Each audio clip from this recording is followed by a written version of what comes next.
मानू अगर अहाँ कोनो गलती कैले छी, बहुत जघन्य अपराध कैले छी, फिर भी अगर अहाँ के कोनो प्रमुख व्यक्ति माफ कर दैत है तो अहाँ दोष रहित हो जाए। जैसे कोनो बहुत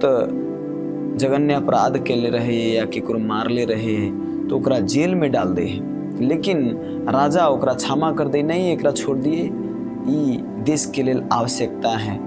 खेती पाती करते या अब सुधर जते, तो ओकरा चांस देके अगर ओकरा छोड़ दिल जाए है तो वो दोष रहित होके काम करे है और स्वतंत्र होके। वैसे ही हमनी सब कितनो भी पापी छी, कितनो भी अपराधी छी, लेकिन फिर भी सारा चीज छोड़ छाड़ के अगर भगवान के शरण में जाए, अगर भगवान माफ कर देलथुन कि नहीं कोनो बात नहीं, एकरा अब क्षमा कर दिलिए,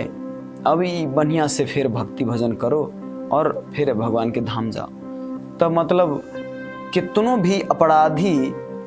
क्षमा हो के भगवान के धाम जा सके, कितनों भी बड़ा पापी भी भगवान के धाम जा सके। ये सबसे सरल उदाहरण है, जैसे